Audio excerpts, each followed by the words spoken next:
Bagi yang sering mencari ayam, pasti tahu, ayam jantan yang dipelihara lebih dari 5 tahun tidak boleh dimakan. Karena ayam tersebut telah memakan terlalu banyak serangga beracun. Racunnya meresap ke dalam daging. Anehnya, ayahku setiap hari sengaja membeli serangga beracun dari luar untuk memberi makan ayam. Dan ayam jantan di rumahku tidak pernah berkokok.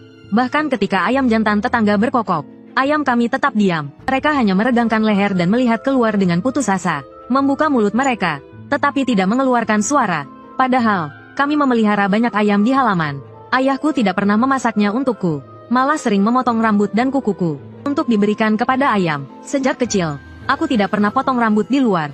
Ayahku selalu memotong rambutku sendiri. Dan setiap kali, dia membungkus rambutku dengan kertas, lalu menandainya dengan tinta cinnabar. Ayahku juga tidak pernah membiarkanku memotong kukuku sembarangan. Potongan kukuku harus diberikan kepadanya.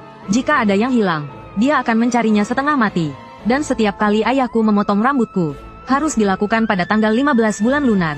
Suatu hari aku tidak tahan dan bertanya kepadanya, mengapa dia memberi makan ayam dengan rambutku?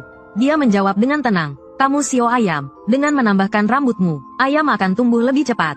Namun, aku selalu merasa ada sesuatu yang lebih dari itu. Aku pernah diam-diam mengamatinya 2 kali, dan baru tahu, bahwa setiap kali setelah memberi makan ayam dengan rambutku, ayahku akan menangkap ayam jantan dan melemparkannya ke kolam di halaman belakang. Melihat itu, aku terkejut, dan segera berlari kembali ke rumah. Biasanya, ayahku tidak pernah membiarkanku mendekati kolam itu, atau minum air dari kolam. Ternyata dia sering melempar ayam hidup ke dalamnya. Selain itu, ayam-ayam di rumahku sangat agresif.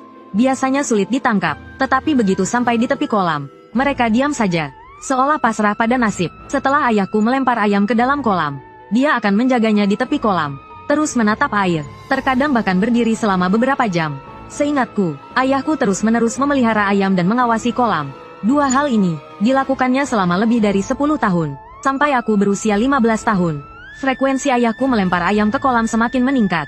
Dia juga tidak lagi membeli ayam untuk dipelihara. Dia juga terlihat lebih bersemangat. Tetapi suatu hari, sepulang sekolah, aku melihat ayahku dengan wajah muram, mondar-mandir di dalam rumah seperti orang gila. Dia bahkan tidak menyadari aku sudah masuk. Sampai aku memanggilnya, barulah dia menoleh dengan mata merah, dan matanya penuh dengan air mata. Ayah, ada apa? Aku hendak memegang tangan ayahku, tetapi dia malah mencengkeram pergelangan tanganku, membelakangiku. Detik berikutnya, aku merasa jariku sakit. Aku berusaha keras menarik tanganku, tapi ayahku mencengkeramnya erat. Saat aku berhasil menariknya, aku melihat darah mengalir dari jariku. Aku tercengang melihatnya, lalu ayahku berkata dengan serius, cepat kemasi barang-barangmu dan kembali ke sekolah. Jangan kembali ke sekolah. Carilah penginapan, di mana saja. Jangan beritahu siapapun di mana kau tinggal. Sebelum pergi ke penginapan, mandilah dulu.